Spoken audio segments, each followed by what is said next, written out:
आदमी थे, तो छोटा सा फंक्शन। तो उस फंक्शन के बाद थोड़ी सी हिम्मत बढ़ी, इन्होंने हमारी काउंसलिंग करी, बैठा के हमें समझाया। मैं बैठा था इनके सामने रूम में, तो इनको देख के ऐसा लग रहा था कि ये छोटे छोटे लड़के हैं, लेकिन बात 2 लाख सप्ताह की करते हैं। समझ में नहीं आया। मैं नौकरी करता हूं फिर भी 30,000 वाली बात हो रही है। तो इन्होंने फिर बैठा के समझाया कि हरि जी, भरोसा करना, जैसे आज हम 2 लाख रुपए कमा रहे हैं, अगले 3 से 4 साल में आपके भी 2 लाख सप्ताह के आएंगे। Thank you. भरोसा किया, इनके भरोसे पे हम चलते गए लगातार। और कुछ दिन बाद में इनकी डायमंड शिप आती है, मिस्टर अजय पंडित सर की। उस डायमंड शिप को देखने के लिए हम लोग वहां आगरा से आए और फैमिली को लेके आया कि इसके समझ में आ जाए तो परेशानी नहीं होगी।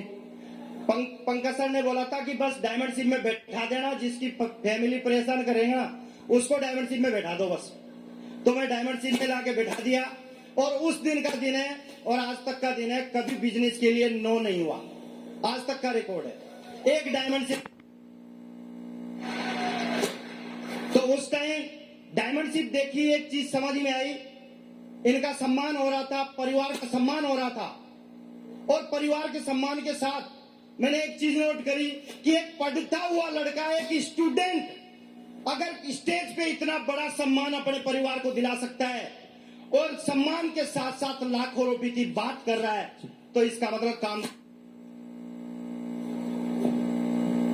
हेलो करना चाहिए, यस या नो? तो भरोसा किया, और उस दिन का दिन है, आज का दिन है, लगातार इस बिजनेस को करता गया और आज आपके सामने डायमंड बन के खड़ा हो गया। Thank you.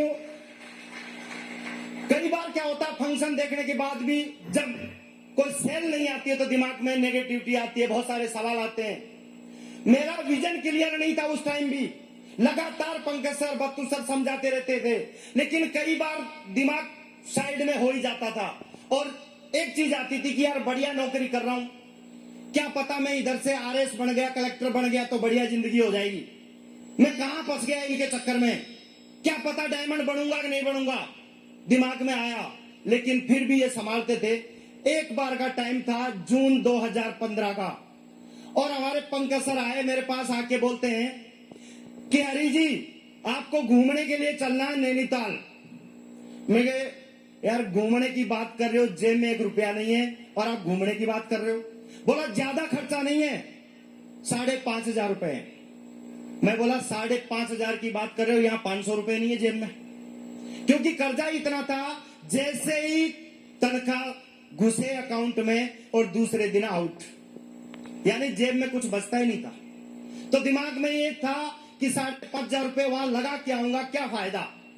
लेकिन इन्होंने बोला कि अच्छा नहीं लगे तो मेरी जेब से ले लेना, मैं दूंगा वापस, चिंता मत कर, लेकिन चलो।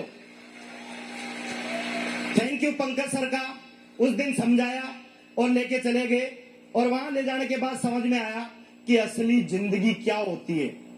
दिशा के अंदर जाने के बाद मेरा विजन क्लियर हुआ कि असली जिंदगी क्या होती है, और यह जिंदगी जीनी चाहिए।